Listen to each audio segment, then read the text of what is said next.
और हमारा जो टॉपिक है वो है सिलॉक्स। क्या है? सिलॉक्स। ठीक है, इस सिलॉक्स के अकॉर्डिंग आप देखेंगे चाहे यूपीपीसीएस हो चाहे यूपीएससी हो, ठीक है, सी सेट में आपको क्वेश्चन देखने को मिलेगा ही मिलेगा। तो ट्राई करिएगा, यहाँ पे एक से एक जो भी कॉन्सेप्ट हमें मिलता जाएगा, ठीक है, वो सारे कॉन्सेप्ट क्लियर करना है। क्यों? क्योंकि अगर एक भी कॉन्सेप्ट छूटा तो आपका क्वेश्चंस नहीं हो पाएगा, ये चीज ध्यान रखिएगा। ठीक है, जैसे अब सिलॉक्स की बात करते हैं, कभी कभी हमें एग्जाम में दिखता है कि लिखा रहता है सम चेयर्स आर टेबल, है ना, जो कि यूनिवर्स में ऐसा एग्जिस्ट ही नहीं करता कि चेयर टेबल हो जाए। या फिर ऐसे कह दे, मान लीजिए कि कुछ चना क्या है, मटर है, पॉसिबल है ऐसा? क्या नहीं, दोनों अलग अलग चीजें हैं। या कभी देख लें कि कुछ सूरज जो है चंद्रमा है, ये भी पॉसिबल नहीं है ना। तो दोनों डिफरेंट चीजें हमें दिखती हैं और फिर उसके बाद बताया जाता है कि कंक्लूजन क्या होगा, हमारा निष्कर्ष क्या होगा। इस टाइप के जो क्वेश्चंस होंगे हमारे सिलॉक्स में आएंगे। क्लियर है ये चीज? ठीक है, अब जैसे मान लीजिए उन्होंने कहा सम ए आर बी, ठीक है, तो इस टाइप से दिखेगा। ध्यान रखिएगा, हमेशा जब तक हम स्टेटमेंट की बात कर रहे होंगे, ठीक है, हम ट्राई करेंगे अपने क्वेश्चंस को सॉल्व करने के लिए किस टाइप से, हमारा जो टॉपिक होना चाहिए, जो भी हमारा मेथड होना चाहिए उस टॉपिक के अकॉर्डिंग, वो हमेशा ग्रामेटिकल फॉर्मेट में होना चाहिए, है ना, ग्राफ के अकॉर्डिंग हम देखेंगे। या फिर आपने एक वर्ड सुना होगा बहुत ही प्यारा सा है, वेन डायग्राम।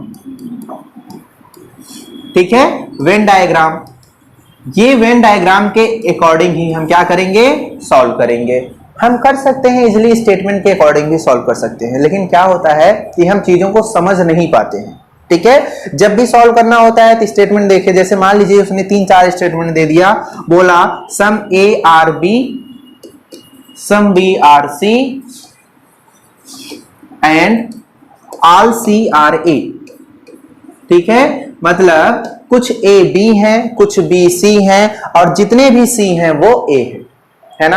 अब माइंड में सेटअप करो, मैं नहीं कहता कि नहीं कर पाओगे, लेकिन टाइम ज्यादा लगेगा। उसी टाइम को जो कंज्यूम ज्यादा हो रहा है उसको विद इन टाइम 1 से 1.5 मिनट के अंदर लगा लेना। जब 5 से 6 एक पैसेज में क्वेश्चन आया हो तो वही तो हमें यहाँ करना है ना। ऐसा मेथड देखना है तो हमारा क्या होना चाहिए सॉल्व करने का मेथड, वो हमेशा वेन डायग्राम के अकॉर्डिंग हमें सॉल्व करना है। ठीक है, अब सिलॉक्स में कितने टाइप के क्वेश्चन आते हैं उसे हमें देखना है। जैसे ही हम सिलॉक्स की बात करें, ठीक है, सिलॉक्स में देखिए हमारे पास सबसे पहले एक चीज निकल करके आएगी, स्टेटमेंट। हमें क्या गिवन होता है क्वेश्चन में, स्टेटमेंट होते हैं, कथन दिए गए होते हैं और 2-3 कथनों के बाद पूछा जाता है उसका निष्कर्ष या कंक्लूजन क्या होगा। ठीक है, तो सबसे बड़ी चीज है कि हमें स्टेटमेंट गिवन होता है। अब हमें उसे देखना है कि वो पॉजिटिव है या निगेटिव। कैसा स्टेटमेंट, तो टाइप ऑफ स्टेटमेंट क्या हो गया, first one is positive statement, मतलब धनात्मक होना चाहिए, सकारात्मक। ठीक है, और एक होना चाहिए निगेटिव, जो सेकंड टाइप है ये हो जाएगा आपका निगेटिव टाइप ऑफ स्टेटमेंट। ठीक है, यानी नकारात्मक। क्लियर है ये बात?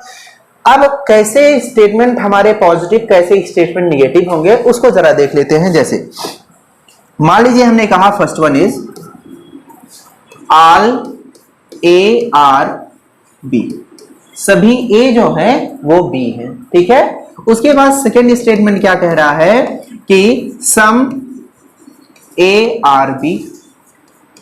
ठीक है, एक स्टेटमेंट आपको दिखेगा कैसे कि नो ए इज बी। ठीक है, और फोर्थ स्टेटमेंट क्या कहेगा आपसे, कहेगा कि some A are not B. Statement का मतलब है सभी ए बी हैं, कुछ ए बी है, कोई भी ए बी नहीं है और कुछ ए बी नहीं है। ये स्टेटमेंट है। निगेशन जहां जहां हमें दिखेगा वहां वहां हमारा क्या हो जाएगा, पॉजिटिव। जैसे मान लीजिए एक निगेशन यहां पे है, ये निगेटिव होगा क्योंकि नो वर्ड आया है ना, और एक आया है यहां सम ए आर नॉट बी, ये दोनों किस टाइप के हो जाएंगे हमारे, ये निगेटिव टाइप ऑफ स्टेटमेंट है।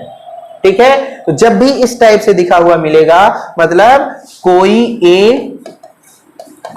ए बी नहीं है। ठीक है, एक ये, और कुछ ए बी नहीं है। ठीक है, इसकी हिंदी हो गई। अच्छा, इसी के बाद अगर हम आपसे बात करें पॉजिटिव स्टेटमेंट, तो first one is all A are B, ये पॉजिटिव हो जाएगा। Second one is some A are B, ये हमारा पॉजिटिव हो जाएगा। अभी हम केवल बता रहे हैं आपको कि किस टाइप से क्वेश्चन आपके आएंगे। देखो, एक पहले क्वेश्चन देख भी लो, क्योंकि चेहरे पे हवाइयां उड़ रही हैं तो मुझे लग रहा है कि थोड़ा कम समझ में आ रहा होगा। क्या इसके पहले आपने प्रीवियस ईयर या कोई भी बुक से सिलॉक्स के क्वेश्चन देखे हैं? चलिए, नहीं भी देखे हैं तो एक एग्जांपल के तौर पे यहां पे देख लिया जाए। देखिए, उन्होंने कहा some pen are pencil, some pens are pencil, ठीक है। ये पहला स्टेटमेंट उन्होंने दिया। सेकंड स्टेटमेंट उन्होंने कहा, क्या कहा कि सम पेन्स आर नॉट पेंसिल, ठीक है। इस टाइप से मतलब कुछ कलम पेंसिल है, कुछ कलम पेंसिल नहीं है, ठीक है। इस टाइप से स्टेटमेंट होता है हमारा। इसके बाद दिया होता है कंक्लूजन। क्या दिया होता है हमारे पास? कंक्लूजन हमें गिवन होता है और उसके अकॉर्डिंग कहता है आइदर फर्स्ट और सेकेंड फॉलो, ठीक है। मतलब या तो पहला स्टेटमेंट या दूसरा स्टेटमेंट अनुसरण कर रहा है। दूसरा कह सकता है ओनली फर्स्ट इज फॉलो, ठीक है। तीसरा कहेगा ओनली सेकेंड इज फॉलो,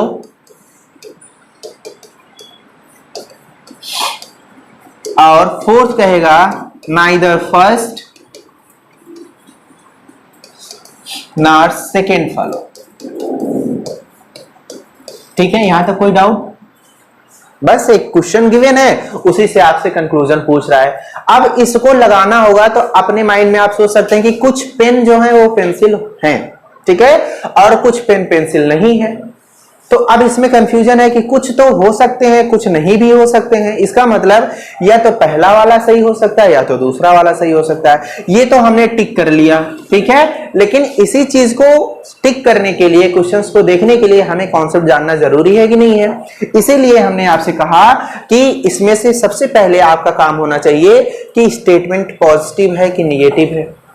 सबसे पहले तो ये देखना है ना। और हमने यहां पे देखा जो क्वेश्चन था, एक स्टेटमेंट पॉजिटिव था, एक स्टेटमेंट निगेटिव था कि नहीं, है ना।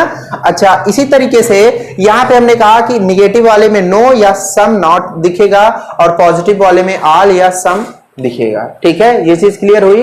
अब जैसे मान लीजिए